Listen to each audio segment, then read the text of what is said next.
weeks ago I made a video, and somebody had said something about these rod holders.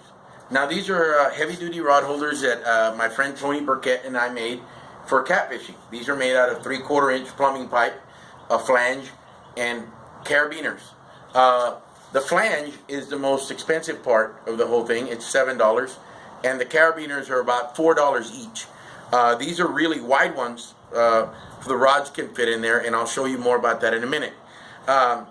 So somebody was asking, well, how did you make them? I actually got like maybe 4 or 5 inboxes on how I made them, and instead of explaining it to everybody every time, I'll do it one time. This is the way that I started. I started with a piece of plumbing pipe, actually, that I had found somewhere, and I had it laying around. To make 2 of them, you're probably going to need about an 8-foot length, or that's all you need. And when you go to Home Depot, they'll thread them for you. Now you only need these threaded on one side. Okay. Now there's no specific length. It's whatever is comfortable for you, right? So you have both of these ends threaded, and then you make a hole right here. Okay. Now there's a reason why you make this hole. Also, if you can, use a drill press. What you do is that when you make that hole, when you put your T in there, because you're going to need a T, you put your T in here. You want to tighten this T as much as you can, okay, before you make these holes. Okay, let me see if it'll work with this one. You tighten that T as much as you can, as hard as you can, and then this one right here, the hole is for the screwdriver. Oh, here's the screwdriver over here. The screwdriver, you can use it to lighten it up like that, and then of course later on when you want to take them off, you untighten it with that. That's why you use the hole for.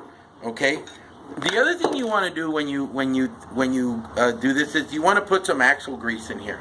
All right. Now back to making the holes in this one. You've got to tighten these really tight before you make this hole. This is as tight as this one will go right there. You don't want to over tighten them. But look what happens if you don't tighten it and then mark it with a Sharpie to make the holes. See how tight that is already? So you use your screwdriver. You do that. If you do not use a Sharpie to mark it and tighten the daylights out of it, then your holes are not going to line up, and you can tighten the daylights out of them, and they may or may not. So before you do any hole drilling, tighten this as much as you can. Now you don't need to thread this right here. All right. So once we put this together, right, and it's all tightened up,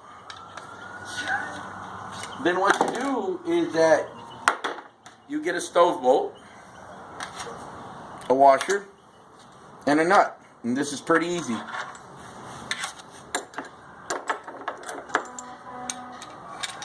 Ooh, looks like something's going on in the hood. A barbecue gone wild or something.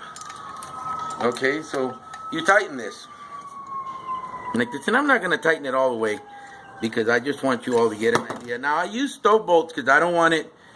You filled it with something? Huh? All I saw was some yellow. I just didn't know if you filled it. I use a stove bolt right there. So it won't hurt the rod. And I use nylon washers right here sometimes. You don't want to tighten these all the way because you want to be able to move them to the sides, all right? So now you've got your rod holder, right?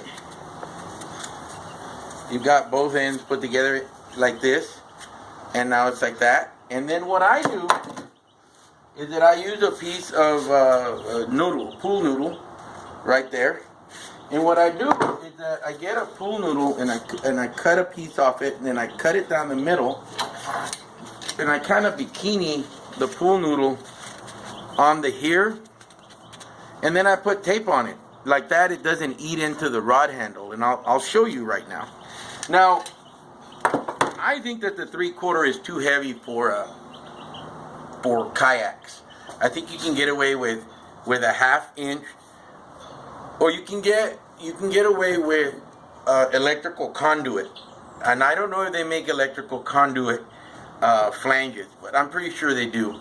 Why do I want them for my kayak? Well, let me show you. If we come over here, one of the things that I find myself doing in the kayak is that I'll get to locations that are not accessible, and I will beach the kayak, and then I'll fish out of the banks, right? So what kind of kayak do I have? I have a Perception, okay? Has this little round thing right here.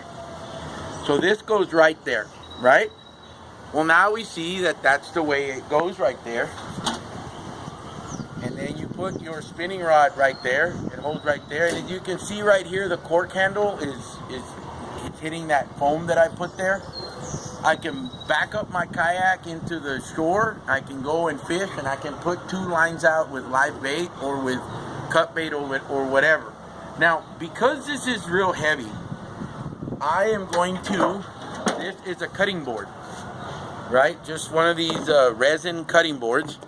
And of course, I traced the flange out. And what I'm going to do is I'm going to cut it and put one on the top and one on the bottom. Now I'm making it longer in the back because if a fish strikes, it's going to do this.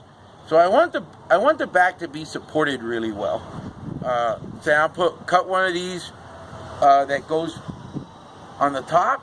Set this on the top, put it on there, put one on the bottom, and put my screws on there, and that'll give the kayak some support so it won't bend it. I don't know a lot about the integrity of the plastic in the kayaks, so I don't want to break mine.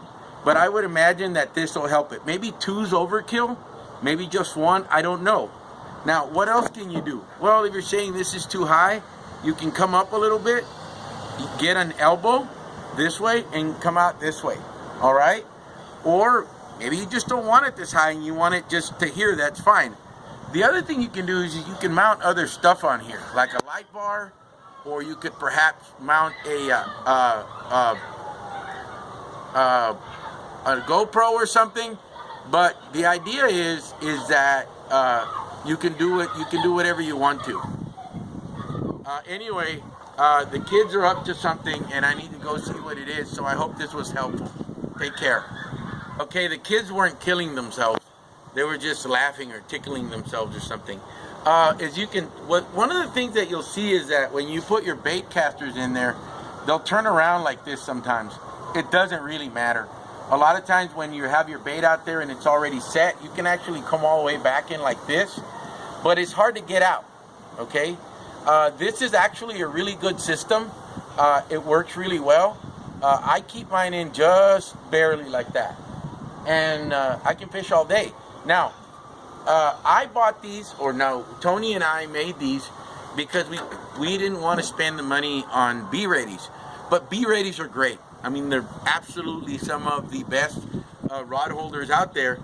But I like this better. And there are different types of pipe you can use. And like I said, you can experiment with a height.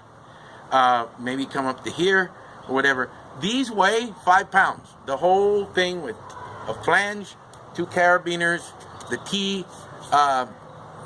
it's 5 pounds. A little, it's like 5 3/4 pounds. I don't think it makes that much of a difference. It's you know, your 6-pack, or you know, if you're using one of those big Mirages or Outbacks or whatever they are, this isn't going to hurt you that much.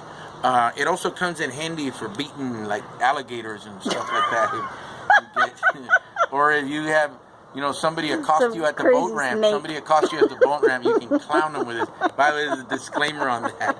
But anyway, I hope you guys like it. I mean, this is a pretty rough DIY. One of the things I do recommend is that when you tighten it, you see I used a pipe wrench. It'd be good to put a file to it. Remember to put grease on the fittings, and everything should work out pretty good. If any of you have any questions, ask me. Okay. Y'all take care. I still have a question. Okay, the question. Because you still have that crap sticking out of the holes. What is it? Oh, the crap sticking out of the hole that she asked me about. Sorry. Yeah, this was, we had some leftover foam. You know that foam that you used to fill in holes and stuff like that? So my friend Tony and I said, well, why don't we fill these up with foam? Maybe they'll float. No, they don't float. They don't even. They don't even. It was an experiment. Yeah, it was an experiment. Okay. They don't even float with this on them. This is just there because I don't want to hurt myself. This pipe is really heavy. The other thing that I made these for, real quick, if you come over here, I'll show you. I have a friend of mine that fishes with me, and he's a big guy. So these actually go on my boat right here. This is where they go, right? So he can sit in a chair right there in the middle and have two of these. He can have 2 rods out on this side, 2 rods out on that side, and then we have the rear rods that go to the back. So he can sit there on a cooler and fish all 6 rods and not have to worry about getting up. He's got bad knees. He's a good guy, so I want to make him as comfortable as I can. And this is one of the reasons that I kept these. And they were cheap. Once I made them, I mean, they were pretty. You can make 2 of them for about $20. I would say no, $25. By the way, that's black and white. That's the guardian cat. Kitty. No, Kitty's He's sleeping. There he is. Hi, there you go. She Kitty. said hello. Okay. All right, you all take care. Bye bye.